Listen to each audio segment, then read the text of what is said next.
Amal Jacobson on integral hiking. Let's welcome Amal.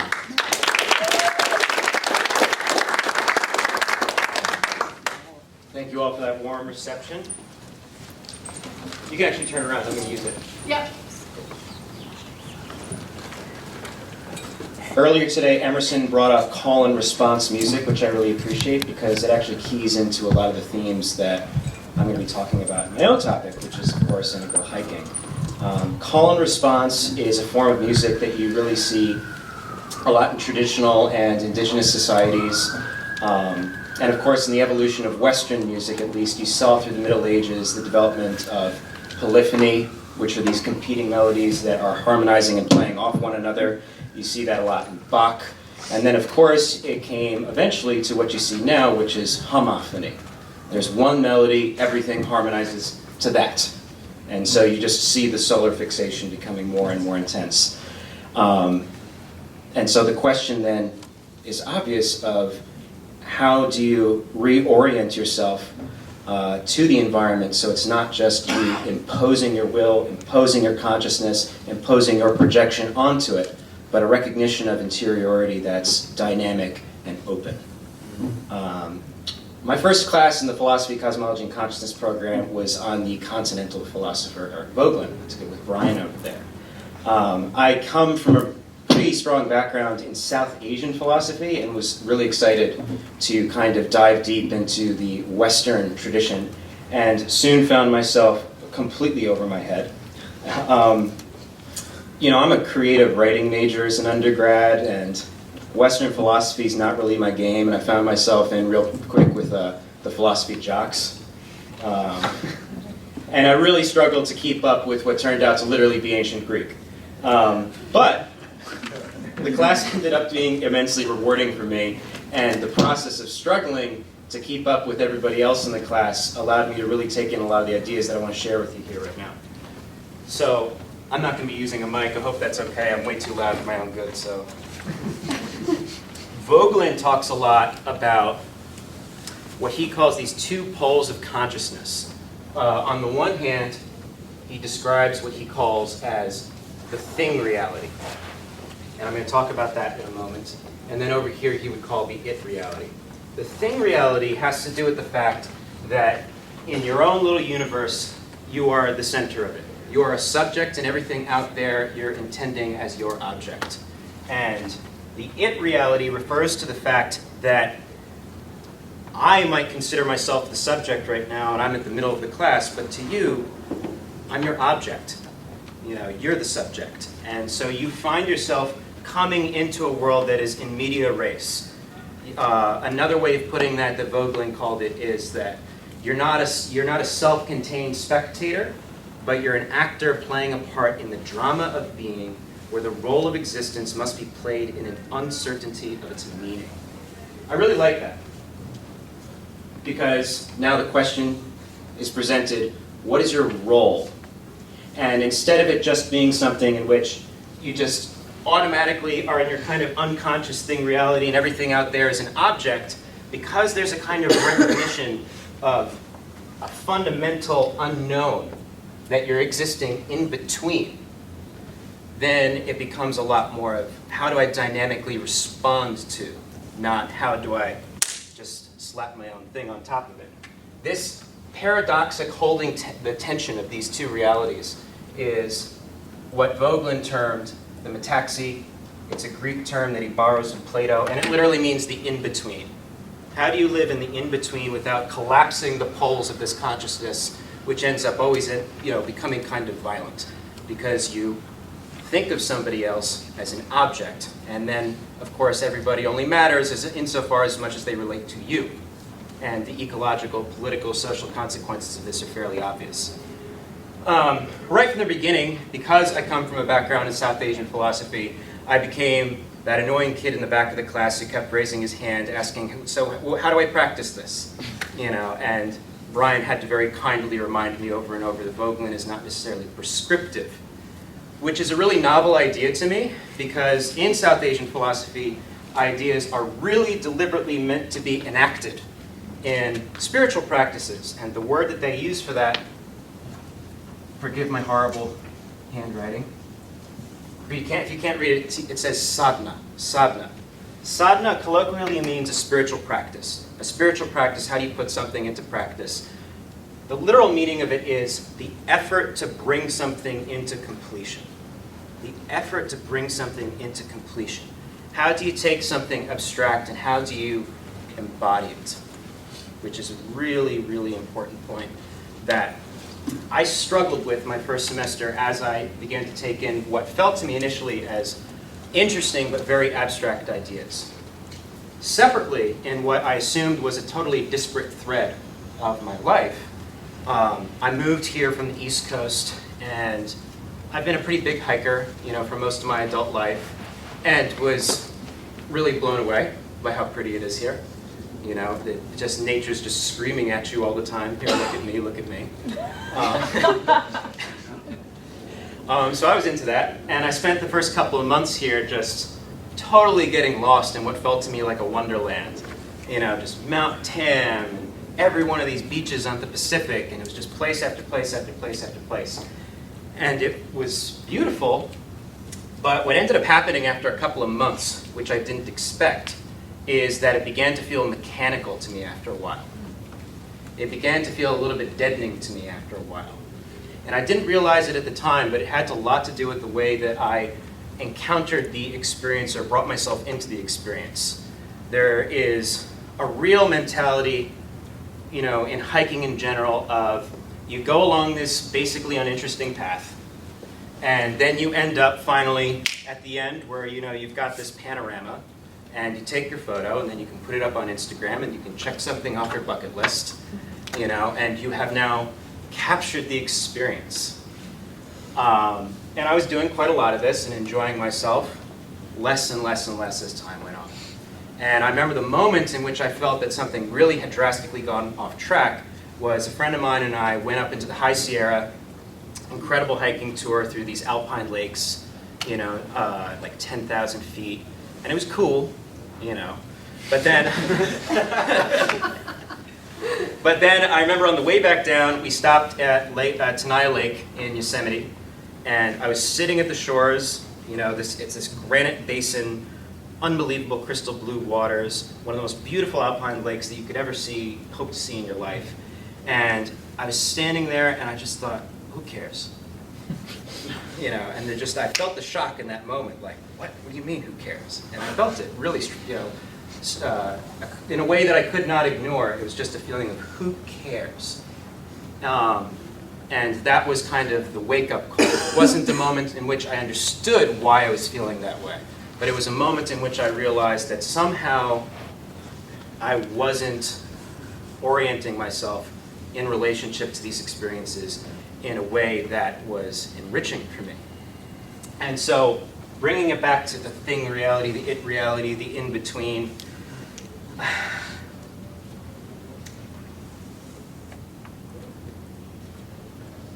it's so easy to think of nature, wilderness, all these concepts as things out there. You disown it from yourself, you put it out there, and then ironically, you excavate interiority from what is out there, and you impose your own crap onto it. Anyway, I'm getting a little bit off track. I want to return. I mean, the key point of Voegelin's philosophy that I really walked away from was participation. Participation. How do you participate? There's a call, and everybody feels it. Even if they've learned to suppress it, they hear it. They hear it. And then how do you open yourself up to that call? And then how do you respond in such a way that harmonizes with the call that came to you? Anyway, a few months later, after I had continued this experience of kind of deadening of the experience, my friend and I, Radha, her name is, she and I were hiking down in the middle of the night down to this nondescript beach at this bay with a lone flashlight. And it was pitch dark. I couldn't see anything. She was very nervous because she's not used to doing stuff like that, and I'm a wacky weirdo. And we went out to these really calm waters because during a couple of the nights out of the year, it happens right here in the Bay Area, and a lot of people don't know this, especially in autumn, it tends to happen on nights when there's a new moon. There's bioluminescent phytoplankton in Tomales Bay, in Limantour Beach, and a couple of places around Marin County especially. And we had already tried once before, and we didn't see anything. This was our second try. So we go down to the shores, and we scoot down, we put our waters in, we're splashing the waters, and it was awesome. Just billions of little popping kernels of blue light. And we did that for like 5 to 10 minutes, and I just kept thinking, wow, this is so cool, wow, this is so cool. And then after about 5 to 10 minutes, it was just like, who cares? It was like, what the hell's the point of this? Was it cool? Is this something I'm supposed to recount at at a cocktail party to some woman I've just met? It's like proof of how live authentic I am. I mean, it felt like a fashion accessory.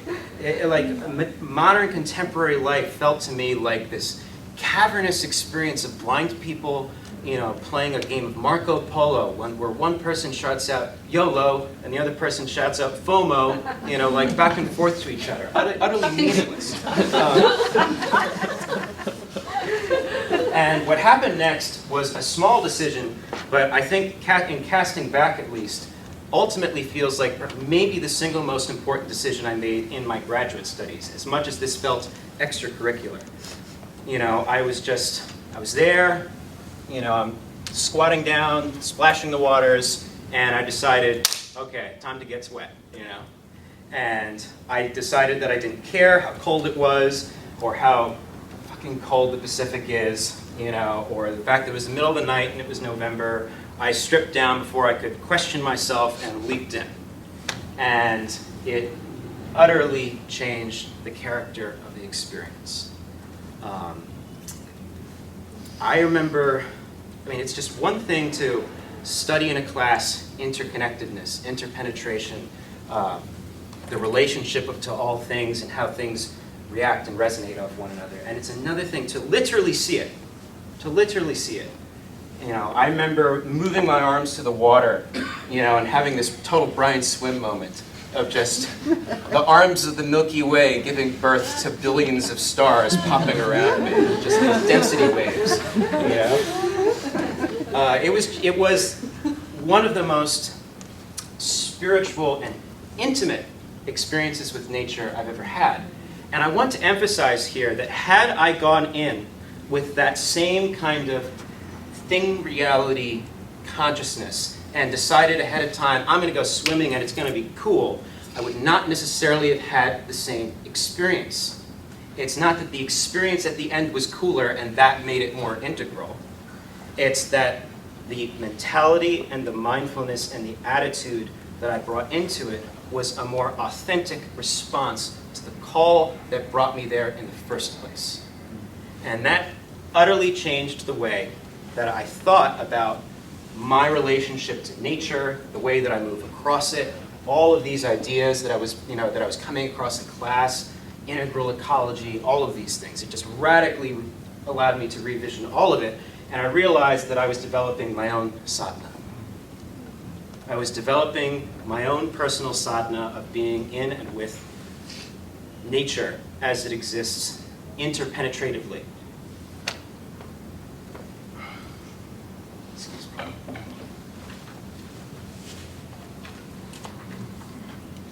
And it's also something that I realized doesn't necessarily have to be done in some crazy wilderness place. You don't have to go to the High Sierra.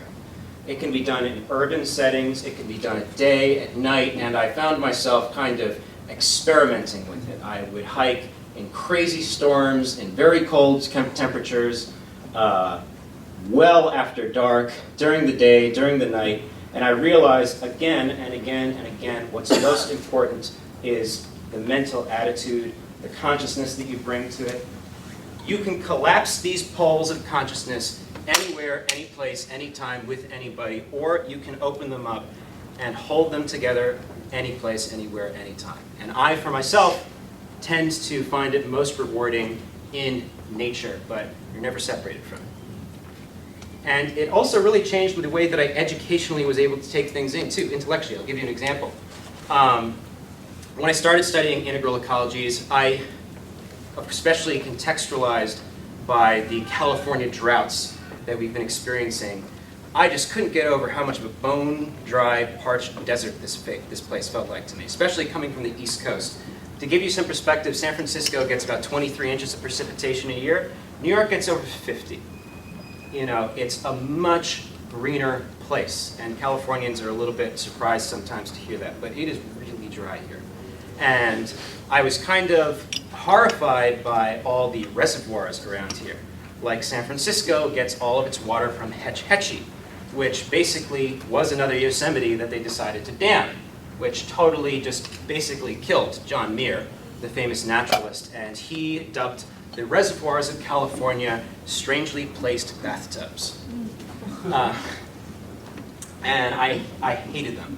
Like, I saw them as the embodiment of everything that was pretending to be pretty about California but was ugly once you scratched the surface, and was just blown away by the fact that you'd like I'd be in Marin and he's like, oh, I'm walking my dog by this beautiful lake.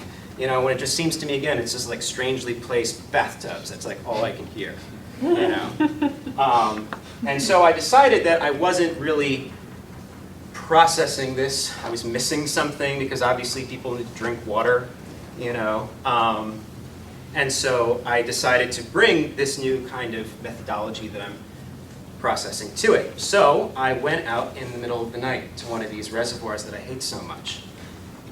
I went out into the middle of the night, and there were these packs of coyotes, and they were howling, and there was this fog cloud that was gathering off the side of Mount Tamalpais and moving through the landscape, you know, and moving through the redwood trees as much as it says as the second growth. And it was just such a dynamically open and alive space. And the fact that I couldn't see it, you know, so obviously allowed me to open myself up into another level of the experience of what that place has gone through. In other words, I wasn't projecting my moral judgments onto this excavated object that I had already prejudged, you see. And that was an intellectual shift that I went through because of something that I went through with my body, which I think is really important because we're in this critical juncture of civilization that we all talk about, but it's real and it's insane. You know, we have wrought devastating, irrevocable harm to the ecological balance of life on the earth. Our prosperity is directly built on the back of other people's suffering. That's the great, great secret that capitalism doesn't want you to understand, is the fact that you have prosperity is directly tied to the fact that somebody suffered on your behalf. And meanwhile, we are all too eager to propel ourselves off the edge of an ecologically suicidal cliff. And to create a new world, which sounds great, demands a new worldview, which also sounds great. But at least for myself, you know, maybe other people are more enlightened than I am, but for me, I've learned through hard practice and lessons and humblings that intellectual, aesthetic, ethical, spiritual ideals require a perennial source of inspiration. They need to be grounded in something in order to truly take root and grow into the nurturing forests of the future that we want to grow.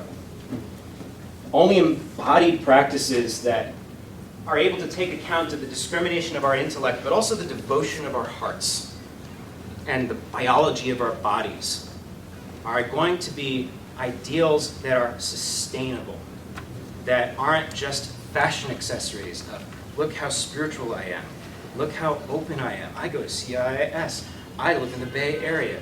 What, you're not voting for Bernie? You know, like, this stuff, it can be important, but it's also just so scratching the surface.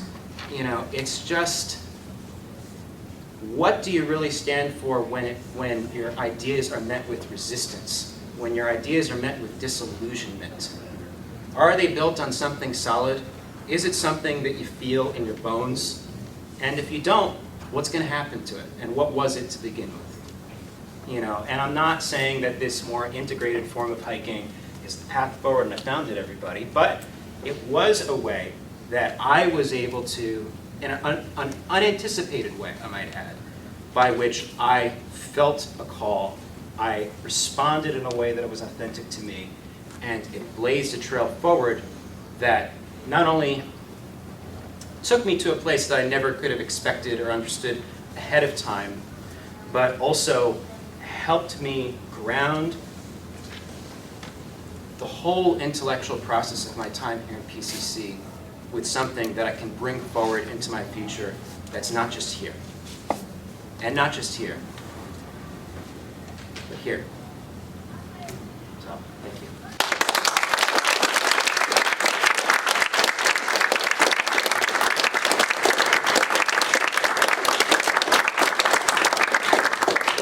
Thank you for not falling asleep.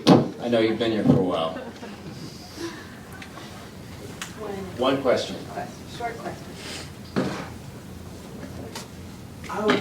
I love your metaphor about the phytoplankton, the bioluminescence, and the concept of doing philosophy at an arm's length, and keeping separate from it, and then just saying, "I'll forget it," and you dive in. Yeah.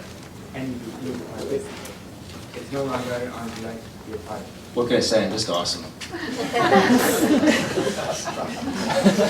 Now he blushed. Good thing. No, I mean, it seems simple and it was small, but I think sometimes you need to be willing to just do something stupid. You know, you need to be willing to get lost. You need to stop being so damn afraid of the dark. You know, our whole civilization is afraid of the dark.